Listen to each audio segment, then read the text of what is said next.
While ICE is detaining union leaders, while they are running effectively concentration camps so bad that detainees are spelling out SOS from the ground to planes flying overhead, Donald Trump is renditioning immigrants to concentration camps, but taking in South African immigrants or South African refugees, quote unquote.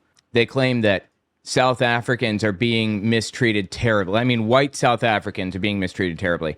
Here's the thing about South Africa, something that I didn't know until I started looking into this heavily. There are a lot of claims of white genocide there and everything. They're completely baseless. They are without merit in any way, shape, or form. It's trash. The reason that they're talking about white genocide is because they are true white supremacists in South Africa, full extreme white supremacist nutcases. If you don't know the history of it, Britain colonized South Africa, and there's a group of people, they've been there for a long time, hundreds of years, I think. The initial Dutch East India Company settlement was in 1652. But the British took control of the Cape Colony, because it's called Cape Town, that's the city there and everything, in 1795. Returned it to the Dutch in 1802, finally secured it in 1806. So it's been hundreds of years that it's been in, white hands, if you will. And the people there, the white people there, they call themselves Boers, B-O-E-R. Boers are basically KKK members. They basically, a small subset of the population, say 8%, I think, are white there, and they showed up to subjugate the other 92% in slavery. Nelson Mandela was a civil rights activist in South Africa and was fighting for an end to apartheid. That's where apartheid happened, was South Africa. By the way, if you want to just keep listening, because I'm going to talk about that guy that wrote the book, Donald John Trump, the Son of Man, the Christ. He's from South Africa. We're going to touch on that in a minute, so just keep listening. Anyway, apartheid is basically where the filthy, rich white people controlled everything, and the dirt poor black people were effectively slaves in all but name in most cases, but I think they had full-blown slavery there too for a while. Anyway, Nelson Mandela was an activist to make things more fair and equal, and got put in prison by the Boers in the 80s, I think. And if I'm not mistaken, I think they basically had a funeral for him, even though he wasn't actually dead. In the 80s, they did this because they wanted his influence to be gone. So they pretended he was dead. Well, he got out of prison. A lot changed in the 90s, the early 90s, the late 80s, because the Soviet Union fell, and there's just a lot of political change that happened around that time. So he gets out of prison and he starts running for office and, gaining attention and stuff. And that's where the that's where the Mandela effect comes from. People thought he was dead. And tons and tons of people were convinced that he was dead. It's because they faked his funeral forever ago. That one isn't that surprising. Anyway, he comes to power as a civil rights leader and is world renowned even today, but reviled by white South Africans. They hate the guy. Nelson Mandela basically inspires people to write a new constitution for South Africa, one that was fair. And constitutions are hard to write, especially to write well. But Ruth Bader Ginsburg famously basically signed off on the Constitution. They didn't get her permission, but they just got her approval on the Constitution that they wrote, the new one, before she died. It was a lot more fair. Since white Boers couldn't control things to the degree that they wanted to anymore, they had to start making shit up, like claims of white genocide, claims that white farmers are being attacked uniquely, and that they're under threat of all this other stupid shit. It's nonsense. It was all nonsense all along. And the guy that wrote Donald J. Trump, the Son of Man, the Christ, that book, is a Boer from South Africa. This book right here. President Donald J. Trump, the Son of Man, the Christ, written by Helgard Muller. I did a whole series on this guy, because I read this book on air. It's on my Telltale Reads YouTube channel. I haven't uploaded to that in forever, but if you want to listen to the whole breakdown, it's on there. If you're curious, let's just watch like a second or two of what this guy has to say about Donald Trump and how fantastic he is. It's wild, dude. President Trump, I wrote this book about you. The Son of Man, the Christ. You are the Christ. Are you hearing this soft, quiet music in the background? Oh my God, it's so bad. The guy is completely off his rocker. Oh yeah, and something else to know about this dude. He lost both of his legs in a boating accident, I think. His legs got cut off and he has prosthetics. And he's still mobile. He gets around. You are the King of Kings. There is absolute no one like you. No one. They hate you. Who doesn't love you? But we love you because we know you are the Christ. You are the anointed one. I know people thought this was a troll, this book. It was not. It was not a troll. This guy's 100% real. It is so insanely disturbing. You will be seen on the right hand of God, whereas Jesus will only sit on the Father's throne. Jesus, the Son of God, is only the King of the Jews, whereas you, Mr. Trump, you are the King of Kings. By the way, guys, check out my new shop, owenmorgan.com/shop. I have a bunch of really cool designs on there. Jesus, dude. Just a little bit of context on how this is supposed to work. In the Old Testament, it talks about the Son of Man. The Son of Man is the prophet that's supposed to come along and like spark Armageddon and like become a cosmic judge and, you know, all that other stuff. That's the Son of Man. And people believe that Jesus is the Son of Man, but he died before becoming that cosmic judge. So they said he'll come back and he'll fulfill that role. That's why Jesus has to return, to become the Son of Man. So this guy believes Donald Trump is fulfilling the role of Son of Man. Jesus is the Son of God, come to deliver the message, and Trump is the Son of Man, the prophet, the anointed one that's going to spark Armageddon and become a cosmic judge. And there's like a whole underlying infrastructure behind this too, like a theology about how Donald Trump is actually Jewish and like America is New Israel and a bunch of other stuff we don't have time to get into, but that's the theology. The Lord of Lords. They say unto me, because I proclaim you as the Christ. So he's given himself a special role in this whole scenario as well as the one who proclaims, the witness that like announces his coming or whatever other stupid shit. God, it's so delusional. Anyway, this woman is going to explain to us like the situation in South Africa and why the United States is taking in refugees and why it's not just absurd, but like deeply fucking racist for them to be doing this. Listen to this. This is for the Americans. If you're not an American, feel free to watch, but please try and get it to the Americans. My name is Bianca van Wyk, born in South Africa, live in South Africa. Today you will be welcoming the so-called white Afrikaans refugees. They are Afrikaans, Afrikaans, I believe, Afrikaans. That's a language, too. Apparently they have a language. It's very similar to English, but it's like a mix of English and Dutch, I think. Are there based on an offer made to them, which I must say was informed by disinformation about South Africa. Now, I've seen a lot of takes on who Americans think they are receiving. Okay, you are not getting successful, professional, white, middle class South Africans that are fleeing South Africa. The people you are getting are the people that believe that there is discrimination against them based on their race. You know, there's a distinction between Nazis and KKK. Nazis got a lot of like their race laws from the KKK.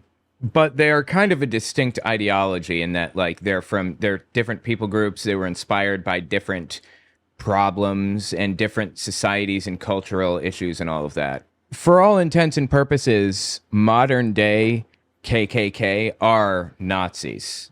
There is no fundamental difference between them, but I don't think that the real difference, I suppose, is I don't think that the Boers focus much on anti-Jewish sentiment. I'm not sure. They focus heavily on anti-black sentiment. So they're more like the Ku Klux Klan. That is who the United States is bringing in now. That there is discrimination against them based on their race. Keep in mind, we live in the most unequal country in the world. We have, for instance, 70% of agricultural land and agricultural holdings are owned by white South Africans. 62 to 68% of top leadership positions in corporate are filled by white males. There is a huge salary disparity between white South Africans and the rest of the population. It doesn't surprise me, considering the fact that South Africa just got a constitution, like, just recently, that protected people generally. Like, that protected everybody. That they ended apartheid, like, just 30 years ago or something. It was illegal to be in an interracial relationship or have a child, an interracial child. Trevor Noah was born in South Africa, and he's half black, half white, and he wrote a book called Born a Crime.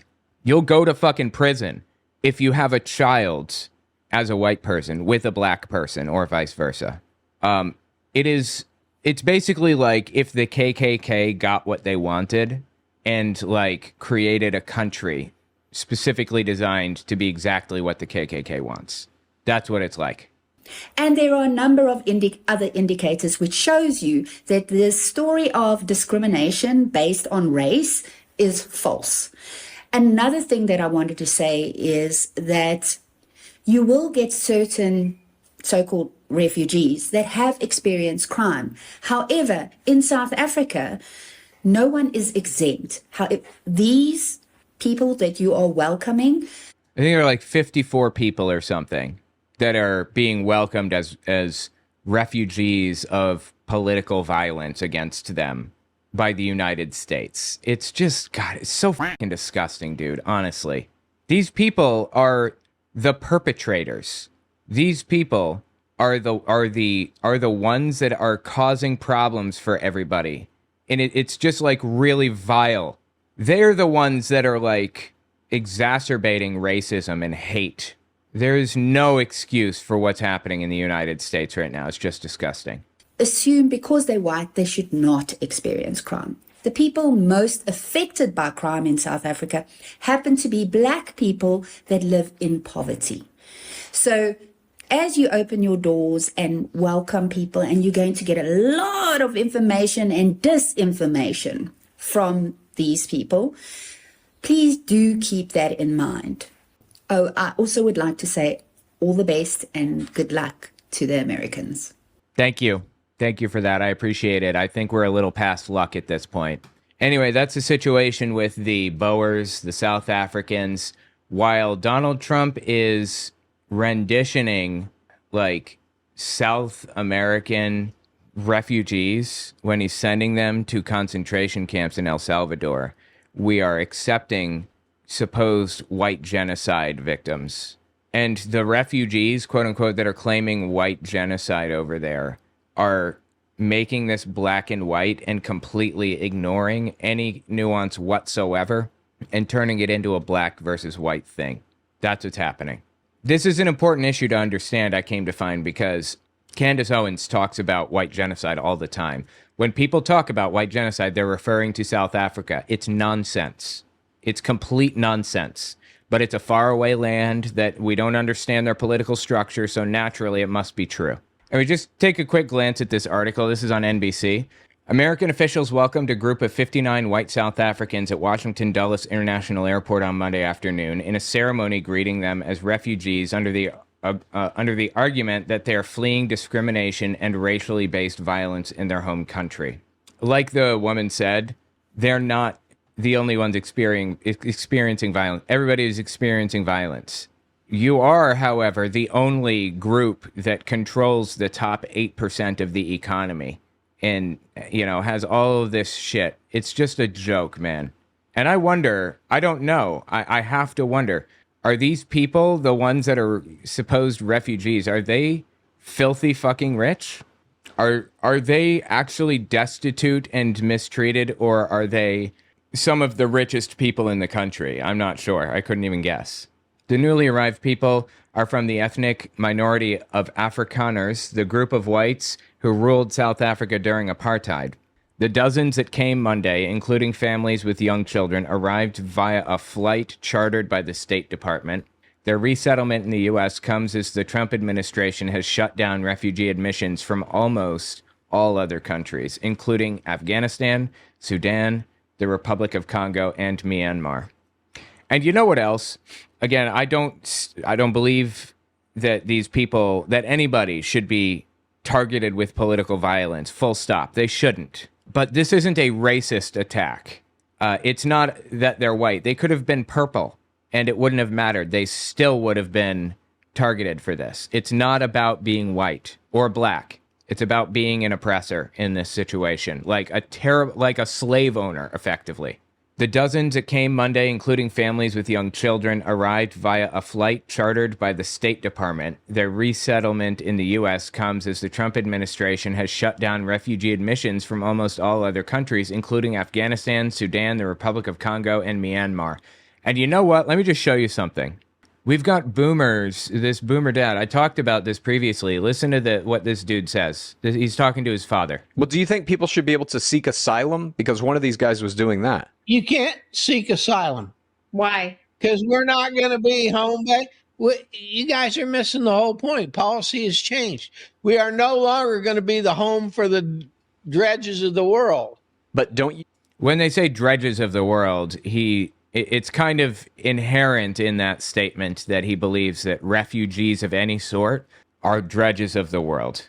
They are oppressed. They're destitute. They have nothing. They're barely functioning, and they barely made their way here to apply for asylum because of political violence, because of mass suffering or starvation or whatever.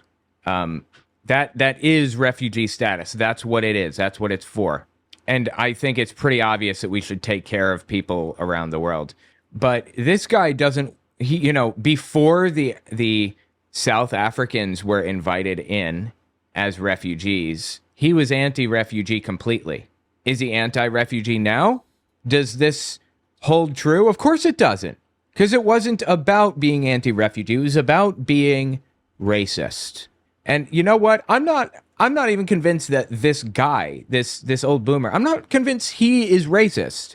I think what's happening is he's getting talking points from Donald Trump and the Trump administration, Stephen Miller, who is racist, like really fucking racist, like Nazi. And he just goes with the flow. Whatever they say, he thinks it's, he trusts them because he thinks they're right, and that's just what it is. So in this moment in time, he's saying no more dredges of the world, no more refugees. But now that the South Africans have been invited in, he's going to change his tune. They're genuinely being persecuted. It's not okay. We have to take care of people who are persecuted. It's like these people will believe anything. They will buy anything that Donald Trump tells them. It's an embarrassment. It is a full-blown cult. I'm going to pronounce a German word. So, the Hitler cult, the Führer cult? It was a full-blown belief system, a full cult. Like, they believed that he was effectively a messiah in the exact same way that they believe that Donald Trump is. It is really fucking wild to watch history repeat this way. About as disturbing as it gets. And while those people are being walked into the country and invited to dinner with Trump, I'm sure. I mean, I don't know. I'm assuming.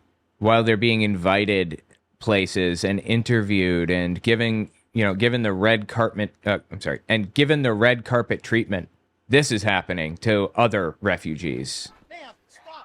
Woman is literally having a baby ripped from her arms right now by ICE. They're ripping a baby from a mother's arms. And now this is the woman's teenage daughter, I believe. She's holding the kid's rattle still. But the white refugees are given a red carpet treatment. Oh, they're taking her baby or something.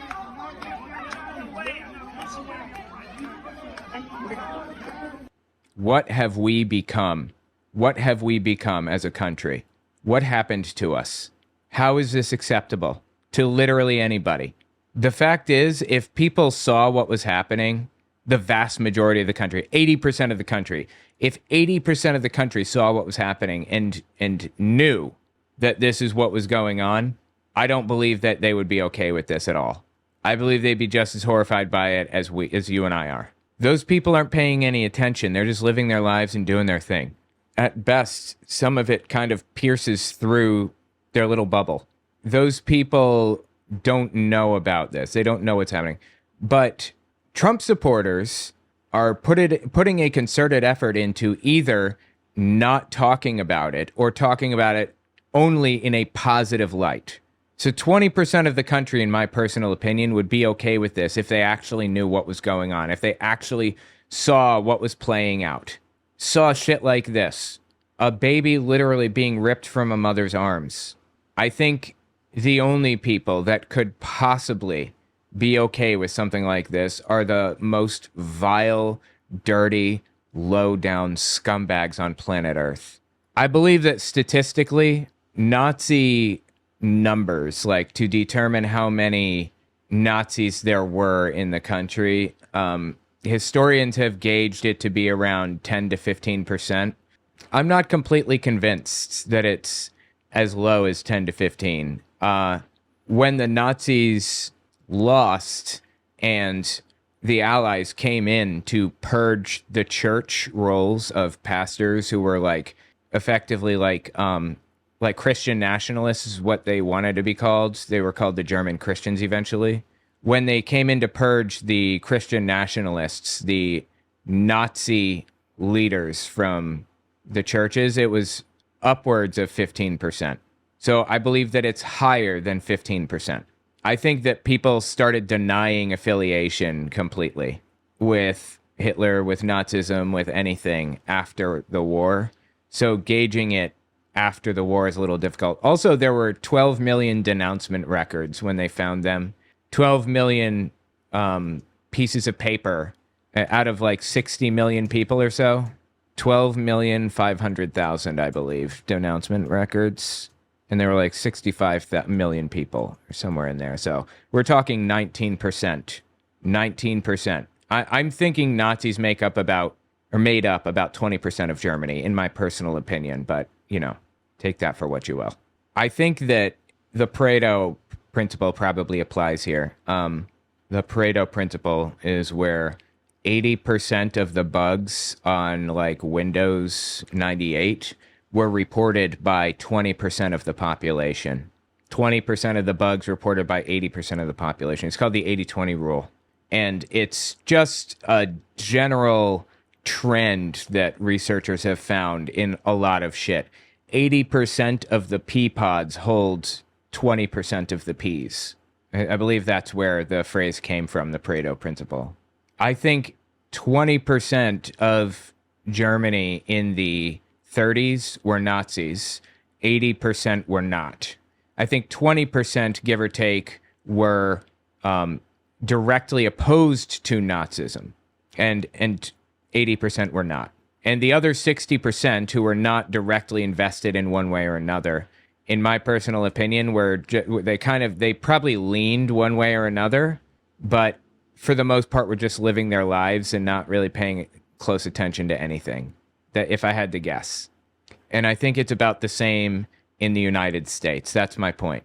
I believe that 20% of the U.S. is MAGA, 20% is anti-MAGA, and 60% is just along for the ride and open to, like, political persuasion one way or another.